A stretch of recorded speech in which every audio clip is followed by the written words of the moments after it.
The conservation restoration of cultural heritage focuses on protection and care of tangible cultural heritage, including artworks, architecture, archaeology, and museum collections. Conservation activities include preventive conservation, examination, documentation, research, treatment, and education. This field is closely allied with conservation science, curators and registrars. Definition: conservation of cultural heritage involves protection and restoration using any methods that prove effective in keeping that property in as close to its original condition as possible for as long as possible. Conservation of cultural heritage is often associated with art collections and museums and involves collection care and management through tracking, examination, documentation, exhibition, storage, preventive conservation, and restoration. The scope has widened from art conservation, involving protection and care of artwork and architecture, to conservation of cultural heritage, also including protection and care of a broad set of other cultural and historical works. Conservation of cultural heritage would more accurately be described as a type of ethical stewardship. Conservation of cultural heritage applies simple ethical guidelines, minimal intervention, appropriate materials and reversible methods, full documentation of all work undertaken. Often there are compromises between preserving appearance, maintaining original design and material properties, and ability to reverse changes. Reversibility is now emphasized so as to reduce problems with future treatment, investigation, and use. In order for conservators to decide upon an appropriate conservation strategy and apply the professional expertise accordingly, they must take into account views of the stakeholder, the values and meaning of the work, and the physical needs of the material. Cesare Brandi, in his theory of restoration, describes restoration as the methodological moment in which the work of art is appreciated in its material form and in its historical and aesthetic duality, with a view to transmitting it to the future. History. Key dates. Some consider the tradition of conservation of cultural heritage in Europe to have begun in 1565 with the restoration of the Sistine Chapel frescoes, but more ancient examples include the work of Cassiodorus. Brief history. The care of cultural heritage has a long history, one that was primarily aimed at fixing and mending objects for the continued use and aesthetic enjoyment. Until the early 20th century, artists were normally the ones called upon to repair damaged artworks. During the 19th century, however, the fields of science and art became increasingly intertwined as scientists such as Michael Faraday began to study the damaging effects of the environment to works of art. Louis Pasteur carried out scientific analysis on paint as well. However, perhaps the first organized attempt to apply a theoretical framework to the conservation of cultural heritage came with the founding in the United Kingdom of the Society for the Protection of Ancient Buildings in 1877. The society was founded by William Morris and Philip Webb, both of whom were deeply influenced by the writings of John Ruskin. During the same period, a French movement with similar aims was being developed under the direction of Eugène Viollet-le-Duc, an architect and theorist, famous for his restorations of medieval buildings. Conservation of cultural heritage as a distinct field of study initially developed in Germany, where in 1888 Friedrich Rathgen became the first chemist to be employed by a museum, the Königlichen Museen, Berlin. He not only developed a scientific approach to the care of objects in the collections, but disseminated this approach by publishing a handbook of conservation in 1898. The early development of conservation of cultural heritage in any area of the world is usually linked to the creation of positions for chemists within museums. In the United Kingdom, pioneering research into painting materials and conservation, ceramics, and stone conservation was conducted by Arthur Pillins Laurie, academic chemist and principal of Heriot-Watt University from 1900. Laurie's interests were fostered by William Holman Hunt. In 1924 the chemist Harold Plenderleith began to work at the British Museum with Dr. Alexander Scott in the newly created Department of Scientific and Industrial Research, thus giving birth to the conservation profession in the UK. This department was created by the museum to address the deteriorating condition of objects in the collection, damages which were a result of their being stored in the London Underground tunnels during the First World War. The creation of this department moved the focus for the development of conservation theory and practice from Germany to Britain, and made the latter a prime force in this fledgling field. In 1956 Plenderleith wrote a significant handbook called The Conservation of Antiquities and Works of Art, which supplanted Rathgen's earlier tome and set new standards for the development of art and conservation science. In the United States, the development of conservation of cultural heritage can be traced to the Fogg Art Museum and Edward Waldo Forbes, its director from 1909 to 1944. He encouraged technical investigation, and was chairman of the advisory committee for the first technical journal, Technical Studies in the Field of the Fine Arts, published by the Fogg from 1932 to 1942. Importantly, he also brought onto the museum staff chemists. Rutherford John Gettins was the first of USCH in the U.S. to be permanently employed by an art museum. He worked with George L. Stout, the founder and first editor of Technical Studies. Gettins and Stout co-authored Painting Materials, a short encyclopedia in 1942, reprinted in 1966. This compendium is still cited regularly. Only a few dates and descriptions in Gettins and Stout's book are now outdated. George T. Oliver, of Oliver Brothers Art Restoration and Art Conservation, Boston, invented the vacuum hot table for relining paintings in 1920s. He filed a patent for the table in 1937. Taylor's prototype table, which he designed and constructed, is still in operation. Oliver Brothers is believed to be the first and the oldest continuously operating art restoration company in the United States. The focus of conservation development then accelerated in Britain and America, and it was in Britain that the first international conservation organizations developed. The International Institute for Conservation of Historic and Artistic Works was incorporated under British law in 1950 as a permanent organization to coordinate and improve the knowledge, methods, and working standards needed to protect and preserve precious materials of all kinds. The rapid growth of conservation professional organizations, publications, journals, newsletters both internationally and in localities, has spearheaded the development of the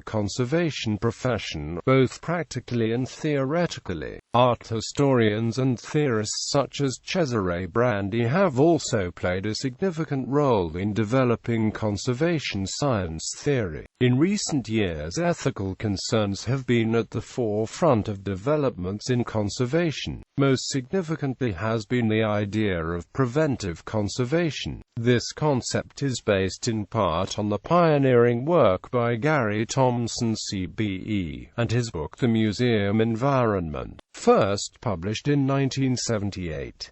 Thompson was associated with the National Gallery. It was here that he established a set of guidelines or environmental controls for the best conditions in which objects could be stored and displayed within the museum environment. Although his exact guidelines are no longer rigidly followed, they did inspire this field of conservation ethics.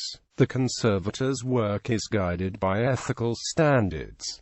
These take the form of applied ethics. Ethical standards have been established across the world, and national and international ethical guidelines have been written.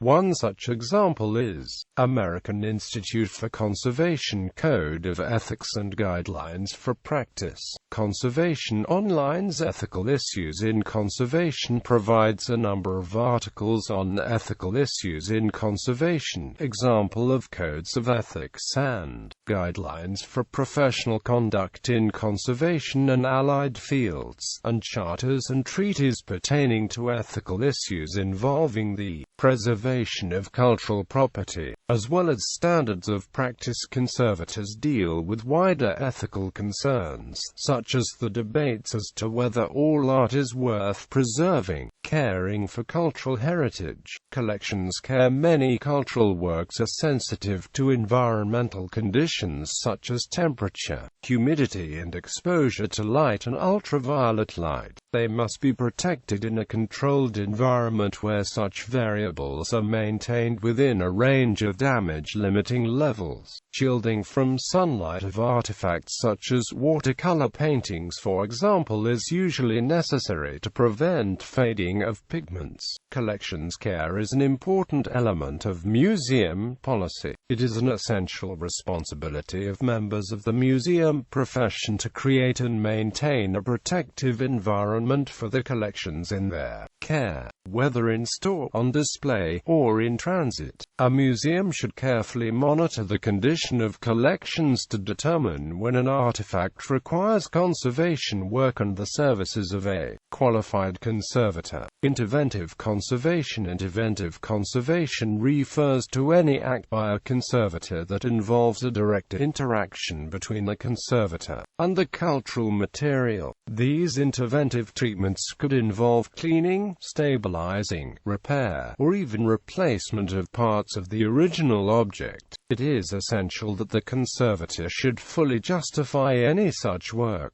Complete documentation of the work carried out before, during, and after the treatment rules out chances of later doubts. The principal goal of a cultural conservator is to nullify or at least reduce the rate of deterioration of an object. This can be achieved through either non-interventive or interventive methodologies. Interventive methodologies include all those actions taken by the conservator to directly intervene with the material fabric of the object. Such actions include surface cleaning such as varnish removal, or consolidation such as securing flaking paint. Such interventive actions are carried out for a variety of reasons, including aesthetic choices, stabilization needs for structural integrity, or for cultural requirements for intangible continuity. One of the guiding principles of conservation of cultural heritage has traditionally been the idea of reversibility, that all interventions with the object should be fully reversible and that the object should be able to be returned to the state in which it was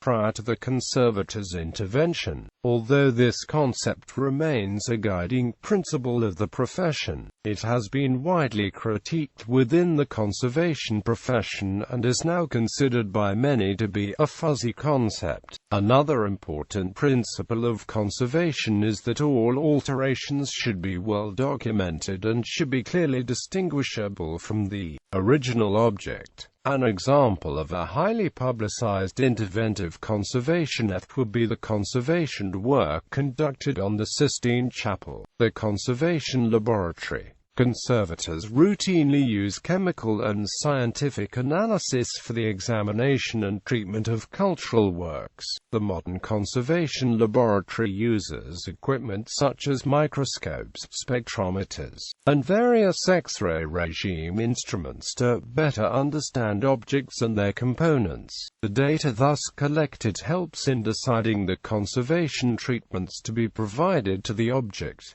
Country-by-country look. United States Heritage Preservation, in partnership with the Institute of Museum and Library Services, federal agency, produced the Heritage Health Index. The results of this work was the report A Public Trust at Risk, the Heritage Health Index report on the state of America's collections, which was published in December 2005 and concluded that immediate action is needed to prevent the loss of 190 million artifacts that are in need of conservation treatment. The report made 4 recommendations. Institutions must give priority to providing safe conditions for the collections they hold in trust. Every collecting institution must develop an emergency plan to protect its collections and train staff to carry it out. Every institution must assign responsibility for caring for collections to members of its staff. Individuals at all levels of government and in the private sector must assume responsibility for providing the support that will allow these collections to survive. United Kingdom. In October 2006, the Department for Culture, Media and Sport, a governmental department, authored a document, Understanding the Future Priorities for England's Museums. This document was based on several years of consultation aimed to lay out the government's priorities for museums in the 21st century. The document listed the following as priorities for the next decade. Museums will fulfill the potential as learning resources. Museums will be embedded into the delivery of education in every school in the country. Understanding of the effectiveness of museum education will be improved further and best practice built into education programs. The value of museums' collections as a research resource will be well understood and better links built between the academic community and museums. Museums will embrace the role in fostering, exploring, celebrating and questioning the identities of diverse communities.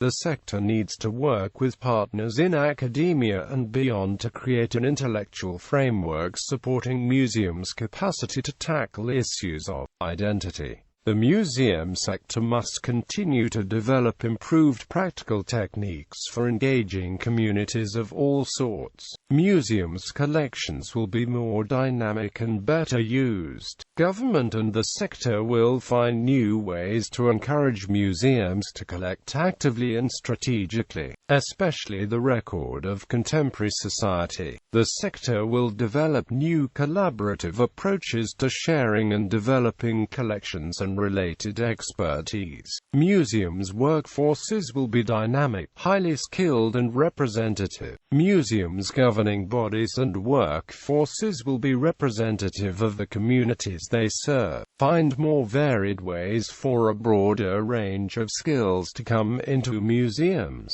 Improve continuing professional development. Museums will work more closely with each other and partners outside the sector. A consistent evidence base of the contribution of all kinds of museums to the full range of public service agendas will be developed. There will be deeper and longer-lasting partnerships between the national museums and a broader range of regional partners. Museums' international roles will be strengthened to improve museum programs in this country and Britain's image, reputation and relationships abroad. The conservation profession response to this report was on the whole less than favorable. The Institute of Conservation published the response under the title, A Failure of Vision. It had the following to say: no sector can look with confidence to the future if its key asset is worked harder and harder across an ever-broadening range of objectives while the inputs required to sustain it are neglected. Quote, it is of major concern to us that the only part of this section which makes any acknowledgement of the need for greater resourcing is the part which refers to acquisitions. The original consultation paper made quite extensive reference to the importance of collections, the role of new technologies, and cultural property issues, but this appears to have been whittled away in the present document.